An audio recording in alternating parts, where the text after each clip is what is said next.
Hi, everyone. Welcome to Earthbound Health, where we care about your health and ours.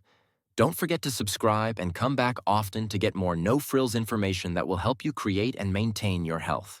Today, I want to talk about a hidden and never spoken about part of American medical history. But before I begin, I must warn you. This information is very disturbing and hard to believe. But it's true. Imagine being strapped to an operating table, no anesthesia to numb the searing pain, while doctors probe and cut into your body, all without your consent. For countless enslaved black women in the 19th century, this was not a nightmare, but a horrifying reality.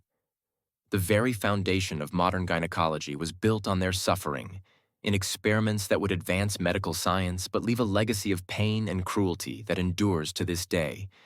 Meet Dr. J. Marion Sims, often referred to as the father of modern gynecology.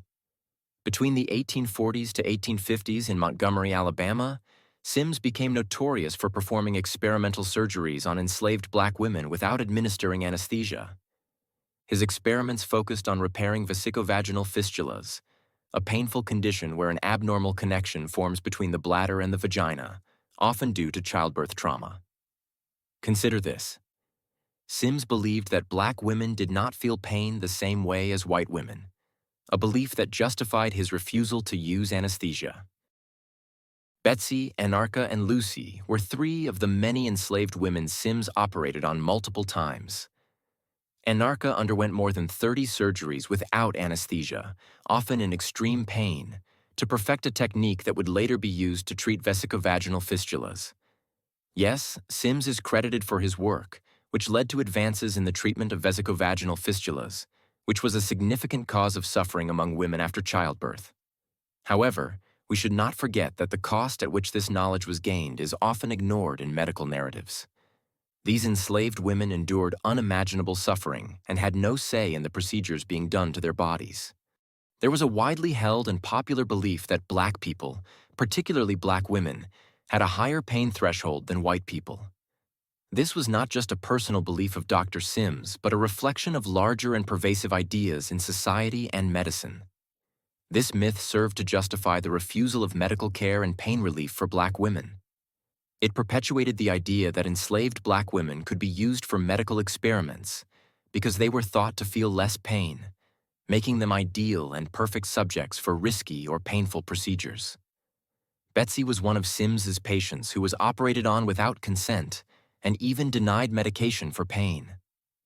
Betsy was denied anesthesia because Sims believed that she was biologically different and could endure more suffering. This false belief has had a long-lasting impact on the healthcare system. Even today, studies show that black patients are less likely to receive adequate pain relief in medical settings because of these deeply ingrained biases. Test subject biases. These enslaved black women were often used as medical test subjects without consent. Besides not only being denied any anesthesia, they were also not informed about the procedures that would be performed on them. They were taken into a room, strapped to a table, and had no idea what was going to be done to them. A strange and barbaric rationale was involved. Doctors, like Sims, felt that enslaved women were property and therefore had no right to bodily autonomy. Their bodies did not belong to them, but to the people who owned them. This meant that they could be operated on repeatedly to perfect surgical techniques. Sims once remarked that when he tried to operate on white women to repair fistulas, he had to stop because they couldn't tolerate the pain. This was a clear disparity and a cruel reality that is a major hidden foundational aspect of the field of gynecology. The cruel ideology that certain races were biologically inferior was prevalent during the 19th century. Doctors and scientists used these ideas to justify unethical medical experiments on black people, particularly black women. Due to their social and legal status as property, they were seen as perfect subjects for medical experiments. Those responsible for medical research treated them as less than human. This legacy of scientific racism continues to influence medical research and practice. Studies have shown that black women are often undertreated in healthcare settings, particularly during childbirth, where they are 3 to 4 times more likely to die from pregnancy-related complications compared to white women. The Tuskegee syphilis study, conducted from 1932 to 1972, though not directly related to gynecology, is another example of how black bodies were exploited for medical experimentation. In this study, black men with syphilis were denied treatment to observe the progression of the disease, even after penicillin was discovered as an effective cure. Advances in gynecology. Many of the surgical techniques that revolutionized gynecological care, such as treatments for fistulas, originated from experiments on enslaved black women. These advances have undoubtedly improved healthcare for women, but at the cost of immense suffering. A dark legacy. The history of exploiting black bodies for medical experimentation has left a profound mark on the healthcare system. Black women continue to face disparities in maternal mortality rates, access to reproductive health care, and experiences of bias in the medical field. Another famous example of medical advances achieved through unjust practices is the story of Henrietta Lacks. Though not directly related to gynecology, the story represents another example of how black women's bodies have been used without consent for medical breakthroughs. Cells from Lack's body, taken without her knowledge in 1951, were used to create the HeLa cell line, essential for numerous medical advances, including the polio vaccine and cancer research.